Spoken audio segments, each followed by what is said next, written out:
ট্রান্সমেরিন লজিস্টিক্সকে চট্টগ্রাম বন্দরের জমি বরাদ্দ দেয়া নিয়ে উঠেছে অনিয়মের অভিযোগ। দরপত্র ছাড়াই দেয়া হয়েছে এই বরাদ্দ। তাতে সরকারের ক্ষতি হবে প্রায় ৪৬ কোটি টাকা। যদিও বন্দর কর্তৃপক্ষ বলছে নিয়ম মেনেই দেয়া হয়েছে জমি ইজারা। চট্টগ্রাম থেকে সৈয়দ তামিম মাহমুদের বিশেষ প্রতিবেদন, ক্যামেরায় ছিলেন পিয়াল ঘোষ।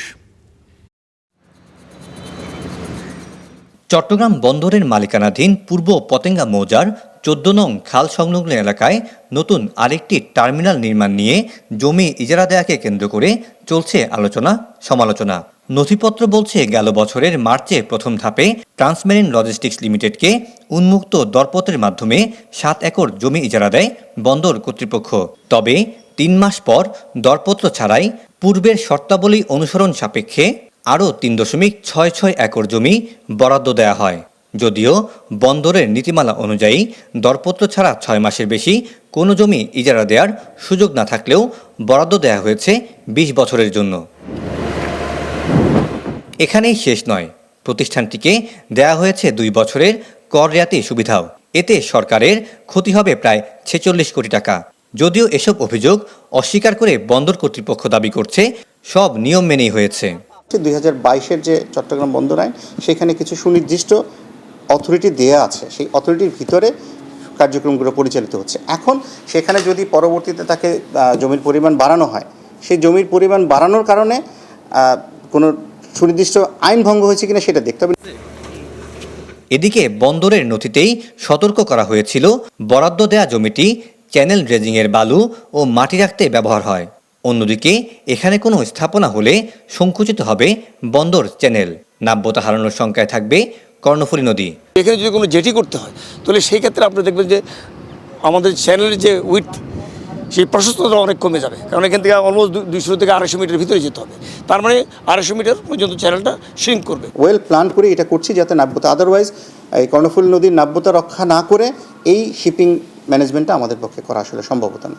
এখানেই শেষ নয়, জমি বরাদ্দ নিয়ে প্রতিষ্ঠানের নেই জেটি বা টার্মিনাল নির্মাণের পূর্ব অভিজ্ঞতা। এমন তথ্য দিয়ে একটি বেসরকারি অবডকও আপত্তি জানিয়ে চিঠি দিয়েছে।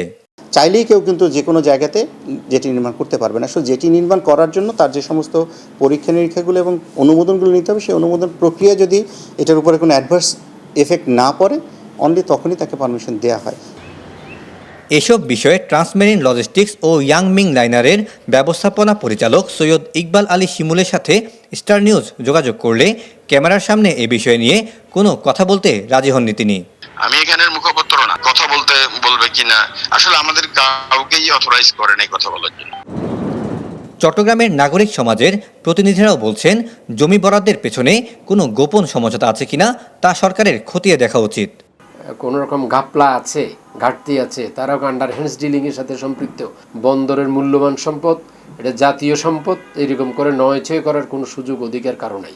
যদি ৩ শতকও হয় সেটাও কিন্তু এভাবে হস্তান্তর করার কোনো বিধান নেই। তাই কাজে এই পরস্পরের স্ববিরোধী বক্তব্য অর্থাৎ সেখানে ডাল মে কুচ কালা হয়। আমরা এখন যেই জায়গায় দাঁড়িয়ে আছি তার এই পাশেই রয়েছে নেভির একটি জেটি, তার অপোজিটেই রয়েছে কাফকো, সিওএফএল, কোরিয়ান ইপিজেড সহ আরও বেশ কয়েকটি প্রতিষ্ঠানের প্রায় ৮টির উপরে জেটি। কিন্তু বন্দর কর্তৃপক্ষ এগুলোকে এড়িয়েই আরও একটি নতুন টার্মিনাল নির্মাণ করতে যাচ্ছে এই স্থানে। ফলে প্রশ্ন জেগেছে, গোপন সমঝোতা নাকি কারো ব্যক্তিস্বার্থ উদ্ধার করতেই এই চুক্তি প্রক্রিয়া করা হয়েছে। Syed Tamim Mahmud, Star News, Chittagong.